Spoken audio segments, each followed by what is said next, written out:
Assalamualaikum,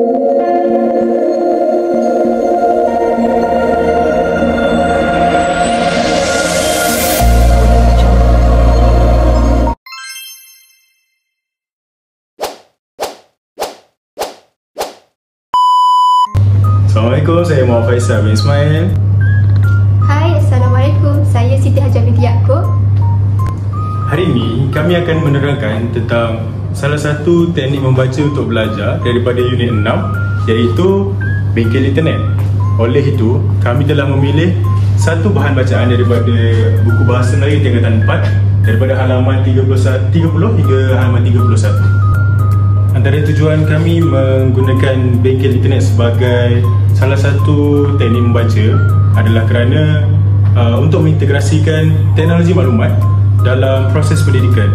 Kerana mengikut arus pemodenan hari ini, tak salah kiranya kita bekalkan anak-anak pelajar ni dengan kebolehan menggunakan internet dalam mencari sumber-sumber maklumat berkaitan pendidikan mereka. Selain itu, bengkel internet juga dapat membantu pelajar untuk lebih berdikari dalam mencari maklumat sendiri.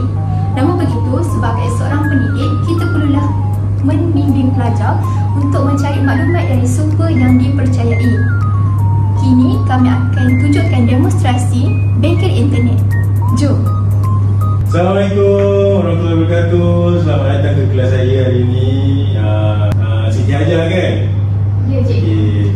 Hari ini awak boleh nampakkan dekat paparan ni saya tulis apa? Forensik. Forensik, betul, okey. Pernah dengar tak perkataan forensik sebelum ni? Forensik itu berkaitan dengan kes-kes jenayah. Betul, boleh jadi kes jenayah. Lagi apa? Kes jenayah contohnya apa? Kes apa? Kes pembunuhan, kan? Kes pemalsuan dokumen ke, kan? Contoh kan? So kita akan masuk kepada etika ahli forensik. Okey, ada yang saya senaraikan ni ada 3 lah etika yang paling utama untuk seseorang ahli forensik. Yang pertama adalah kepentingan, ketepatan dan keadilan. Hajar rasa lah kan, kenapa kita kena utamakan ketepatan dan keadilan ni? Sebab data yang dikumpul oleh ahli forensik ni sangat berguna untuk dijadikan hujah dalam mahkamah nanti. Betul lah, macam bukti-bukti yang kita jumpa tu kan. Kalau contoh penyiasatan tu tak dilakukan dengan cara, dengan prosedur yang betul, boleh jadi berlaku ketidaktepatan dalam hasil dokumentasi untuk dijadikan bahan bukti lah nanti kan di mahkamah. Jadi boleh jadi suspek yang sepatutnya ditangkap tu terlepas. Okey, kita masuk kepada jenis-jenis forensik.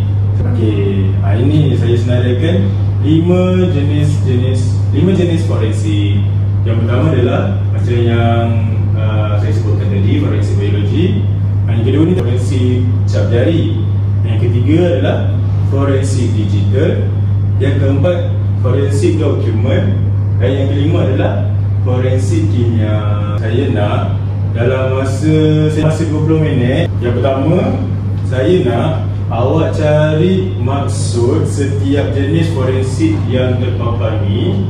Saya cuma gunakan satu platform je awak guna. Hanya boleh gunakan Google Scholar sahaja, supaya saya nak pastikan maklumat yang awak dapat tu tepat lah.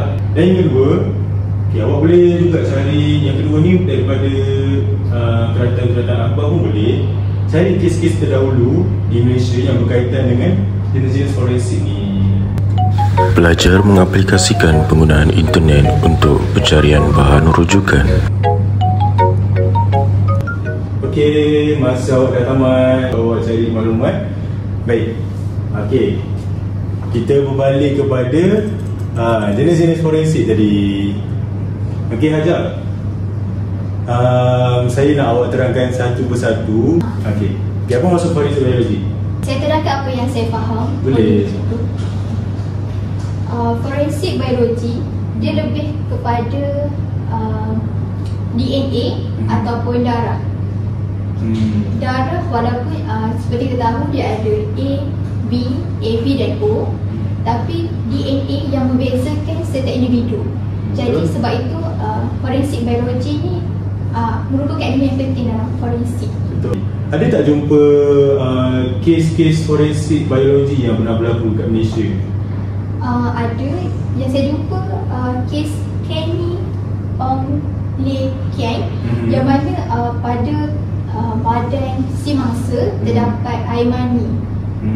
Jadinya suspek merupakan seorang lelaki, tapi kes ni masih lagi tak dapat diselesaikan lah. Tapi suspek tu dah tahulah kan, dah ada suspek dia tu kan. Okey, seterusnya saya nak dengar tentang forensik cap jari. Okey, daripada dapatan daripada artikel yang awak jumpa, apa maksud forensik cap jari aja? Seperti mana yang dia forensik cap jari ni lebih kurang sama macam forensik biologi. Tapi forensik cap jari lebih kepada cap jari kita, sebab setiap individu mempunyai cap jari yang berbeza. Tetapi forensik cap jari ni dia ada sedikit kelemahan yang mana sebagai macam kes yang saya jumpa, sukar kesan cap jari pada tubuh mayat yang basah, sebab cap jari ni boleh hilang. Betul. Tamatlah kita punya sesi pembelajaran hari ini. Saya harap Hajar dapat sesuatu dan dapat aplikasikan penggunaan internet, terutamanya dah berhenti untuk carian-carian tentang pembelajaran Hajar lah. Dan pastikan sumber-sumber yang Hajar gunakan itu adalah sumber-sumber yang tepat dan sahih. Teknik membaca dalam bengkel internet membantu pelajar mengakses, memahami dan menilai maklumat dengan lebih berkesan serta kritikal. Oleh itu, pengaplikasian bengkel internet perlulah dilakukan secara bijak dan beretika bagi memastikan ilmu yang diperoleh bermanfaat serta dapat digunakan dalam kehidupan seharian.